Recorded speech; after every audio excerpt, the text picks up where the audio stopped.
अरे बाप रे, मतलब वो अलग ही लेवल का बंदा था।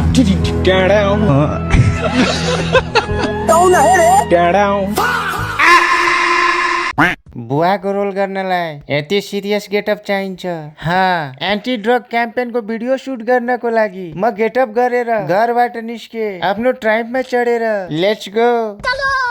नमस्कार साथीहरु, सब बढिया? स्वागत छ फेरि पनि मेरो अर्को नयाँ ब्लगमा। स्मोक हाउस पुगेर सुटको लागि चाहिने जरुरी इक्विपमेन्टहरु उठाएर हाम्रो टिम मिसनमा निस्कियो। स्क्रिप्ट अनुसार पहिलो लोकेसन थियो सरस्वती स्कुल, जहाँ हामीले सुट गर्ने परमिसन पाइसकेका थियौं। स्कुल पुगेपछि भेट भयो सुनिल भाइसँग। यता आउनु भयो, ल सुरु गरौँ सुट। स्टुडेन्टहरूलाई ब्रेक टाइममा क्लासरुमबाट बाहिर निकालेर हाइपर ल्याब शटहरु खिच्यौं। फेरि स्टुडेन्टहरूलाई क्लासरुममा हालेर त्यहाँको क्लिप पनि खिच्यौं। ल बाबु, किताबमा हेर्ने अनि सोच्ने, त्यसपछि हाँस्ने। ल एक्सन। स्कुल भित्रको सुट सकिसकेपछि हाम्रो नेक्स्ट डेस्टिनेसन थियो बस स्ट्यान्ड। त्यहाँ पुगेर मैले मेरो भाइ ओमलाई फोन गरेँ। चाँडो आइज, देश बनाउने काम छ। केटो ढिलै आइपुग्यो। मुंह में रजनीगंधा, कदमों में दुनिया। त्यसपछि हामी पुग्यौं नेपालै भरि चर्चित रहेको विराटनगरको 1+ बसमा। गर्मी यस्तो छ कि मेकअप लगाएर हिरो बन्न खोज्दा पसिनाले भिलेन बनाइदिँदैछ। भाइले बस स्टार्ट गर्न लगाएर एसी अन गरिदियो र यता हितेशले मेरो मेकअप गरेर मलाई बुढो मान्छे बनाउँदैछ। सबै ठिक छ, तर दाढी जुङ्गा त कालै छ त। आँखा बन्द गर्नु।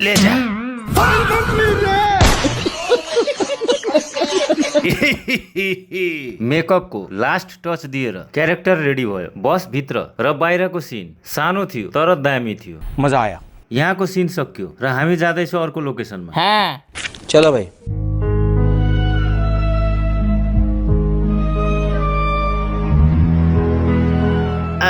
बाबु,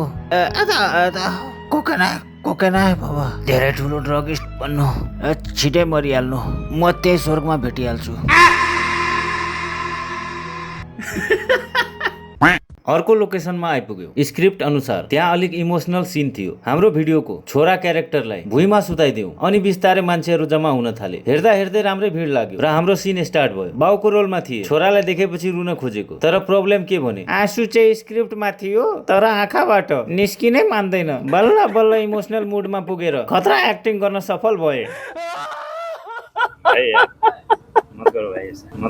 मत करो भाइ ऐसा के भनेको दाइले।